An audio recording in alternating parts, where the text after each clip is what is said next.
Welcome back, everybody. This is the first ever Patrick Christys Not Audience Show, so thank you very much, everybody who's got their tickets, who's come down tonight, and I'm loving the panel so far as well. But this is the topic of the moment, really. It's the topic of the moment. So President Trump has sent lefty liberals into a bit of a tailspin this week after he launched a blistering attack on the Ukrainian leader, Volodymyr Zelenskyy. Shall we have a little listen, remind ourselves what he said? President Zelenskyy talked the United States of America into spending $350 billion to go into a war that basically couldn't be won. Yeah, and he doubled down, didn't he? He labelled Zelenskyy a dictator in a post on social media. But, well, in a growing sign that there could be a bit of a trouble ahead for us in our special relationship with the Prime Minister, he appeared to back Zelenskyy, didn't he? And some breaking news this evening, which I am now finding out for the very first time. So this is always fun, isn't it? Donald Trump has slammed Sir Keir Starmer and Emmanuel Macron for doing nothing to stop the war in Ukraine. So I'll read that to you one more time. This has just come through to us clearly outside in the newsroom. Donald Trump has slammed Keir Starmer and Emmanuel Macron for, in his words, doing nothing to stop the war in Ukraine. So before I go to my wonderful audience here, Miriam, your views on this. Is Trump right that Zelensky's a dictator, that Starmer and Emmanuel Macron have done nothing to stop the war? Well, Trump is brilliant at saying things that really, really inflame the left. A lot of things he says at the time, people say that's utterly ridiculous, he's lying. He said that coronavirus came from China, for example. He pulled out of the Iran nuclear deal that was widely decried. And yet he has this habit of being found out to be right in the years ahead. And I do think he has a point. I don't think Zelensky's a dictator. But on the other hand, we have had far too much consensus about what's going on in Ukraine. Europe, America have given Ukraine enough money to stay in the war and stay fighting, but nowhere near enough to win. So I think we are guilty of prolonging it. Now, Trump's rhetoric seems very inflammatory, but his history is that he knows what he's doing when it comes to foreign policy. JJ, you're of the view that I think that we should stop funding Ukraine. Yep. Trump is correct. He's not correct on lots of things, but he's very correct on this. You go to the mayor of Kyiv, Klitschko, the former boxer. He himself was the one who first said that Zelenskyy is no better than Putin. He's basically a dictator. That's what he's saying. And what I find most egregious is the fact that Western media have painted a picture and done perfect PR for Zelenskyy from day one. The guy is the president. Why is he walking around doing TV shows in army fatigues as if he's the army general, as if he's out on the front line? He's not. It's all been perfect PR. Going on Vogue magazine, going around to our parliament and doing speeches where he quotes Churchill. He knows exactly what he's been doing, and the West have played into that. Trump is the only person who's going to end this war. Well, let's take a question on this. Now I'll come to Barry off the back of it. So, Rob, you've got the microphone in front of you there. What's your question or point on this then, mate? Right, my feelings on this, Patrick, is, first of all, Donald Trump deserves a damn sight more respect of the British government, of the French government, of the Ukrainian government than he's been given. He's been bad-mouthed constantly, getting right down from Starmer through to David Lammy, through to numerous people. Does everybody forget the fact that without the assistance of America, we're nothing? We have this delusion that Britain is a major power. The only thing that deters Russia from a major attack is the American presence. What respect does America get from our country and from the people surrounded in Europe? He's warned us, if we couldn't respond to the warning a week ago given by his deputy, that the immigration was causing massive problems. Nobody responded. Why? Because the Labour government believe they're above America. It's a disgrace. All right, so I'll go to you on Barry, then Labour MP. Do you think that we've disrespected Trump, that your government has disrespected Trump? Look, let's be clear. The person who is a dictator in all of this is Vladimir Putin. He is a dictator. No question about that. I suspect, sir, that you have a military background. Correct. Yeah. And you will have a proud tradition in whichever regiment or part of the armed forces that you served, which harks back to the time when we stood up against a bully. It was a bit late. He'd already invaded Czechoslovakia, and he had to invade Poland before we got off our backside and did something about it. But your regiment will be proud of the way in which we did stand up to a bully, not for us immediately, but because we knew that if we didn't, ultimately we would be paying the price as well, because bullies don't know where to stop. Vladimir Putin is a bully, and he needs to be stopped. Now, I don't know why the American president is saying that Britain and France should stop the war. What he should be saying is Vladimir Putin should stop the war. Put more money into defending the country. That's what it should be. And for the past 15 years, they haven't got their 2%. Right. We've said that we'll take it up to 2.5 and beyond. No, we agree with that. But what about you guys? All I'm saying is we were the ones who, at the time, said we're going to put it to 2.5%, and we're now talking about putting it up still further from that. You're always talking about doing things, but you never do it except take things away. Well, you can abuse us all you like, but actually we were saying it before the election, and since the election we've done it. But because that hasn't happened, that's why we can't win the war in Ukraine. And I think the comparison with the Second World War is wrong.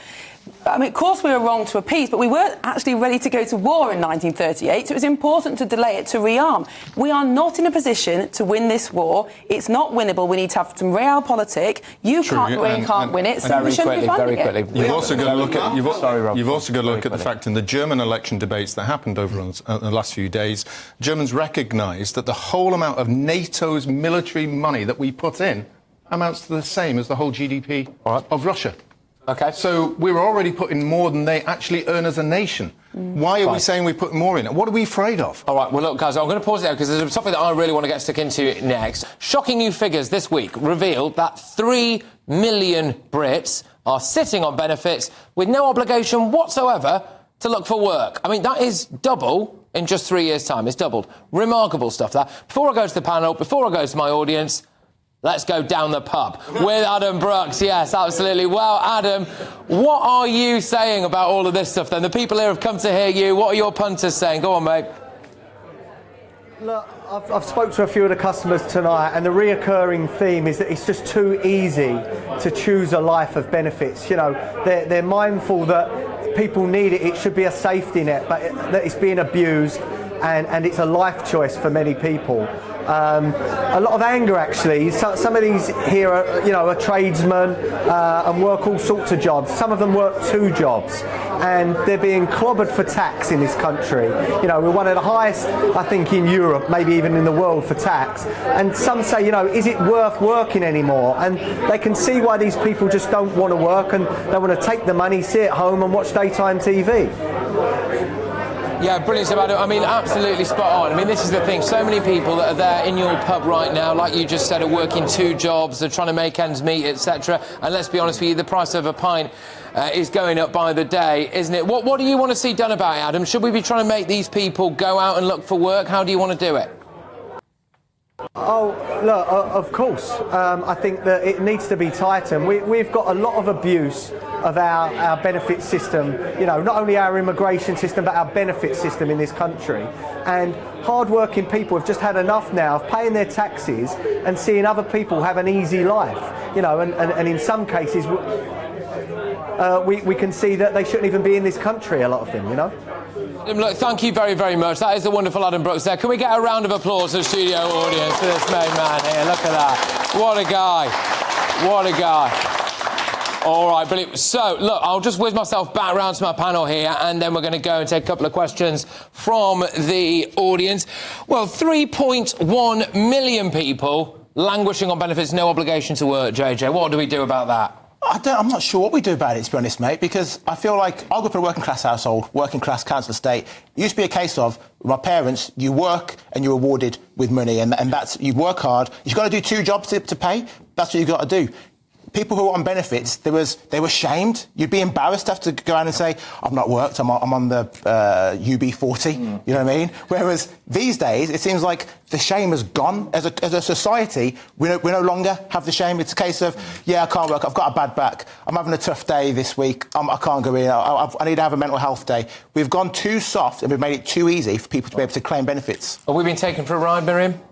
Yes, but I think it's more complicated than that, because if you look at the rise in people not having to work and claiming benefits, it's almost all amongst the 16 to 35s. There's a slight rise in the other generations since COVID, but the vast majority of the rise is 16 to 35s. The vast majority of it is mental health, and it's much more severe amongst men than women. I think there's been a 40% increase in young men not in education and employment and training since the pandemic, just 7% in girls. So there's something very specific going on with young men whose participation in the workforce is rapidly falling, and because of mental health. Now, you can argue some of them are making it up, some of them are taking for a ride. I'm sure that's true. Yeah. But there is also something very seriously wrong with young men. Yeah, there is. And I mean, look, whilst I'll nail my colours to the mast here, I think so many people are on the take, and I think that there's a huge problem with laziness. I think some of that maybe comes from a lack of national pride. If you're taught to hate the country and the society that you live in, then maybe you're less inclined to want to go out and work and pay your way. I think maybe we're too generous in benefits, but at the same time, I have done a lot of stuff with,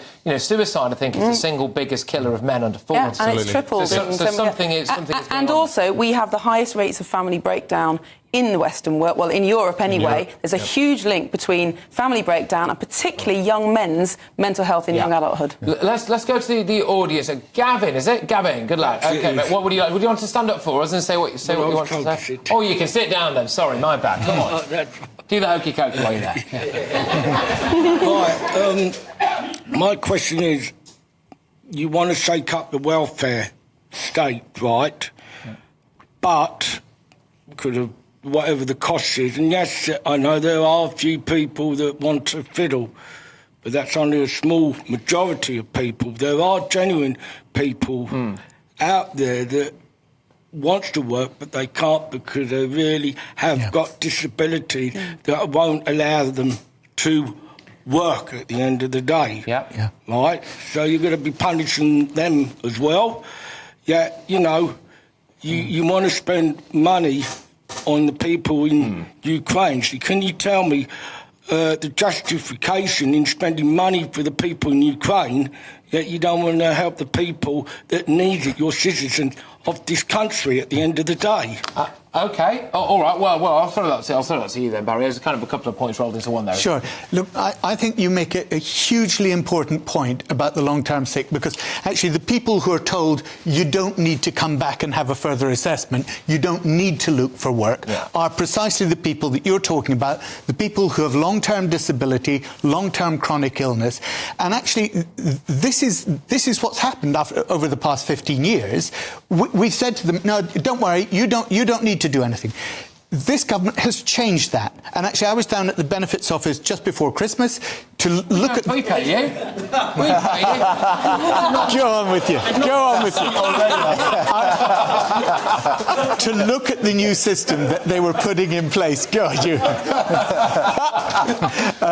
and what was really impressive about that was that a lot of the people who were on long-term disability actually are afraid to apply for jobs that they think they might be able to do, because if they find that they can't cope with the job, if then they don't, they're then sanctioned and they lose their benefits, and it always goes back to the beginning. So we've changed that system now so that people can actually be supported, because I think everybody has an obligation to work if they can, but it's also a great opportunity that many people who are long-term sick really want to take advantage of, because it improves their own economic situation. What about Ukraine? I'd like them to pledge that we stop giving them £3 billion a year. Absolutely. Well, I'll tell you on the Ukraine point that you made, okay, and it's as simple as this.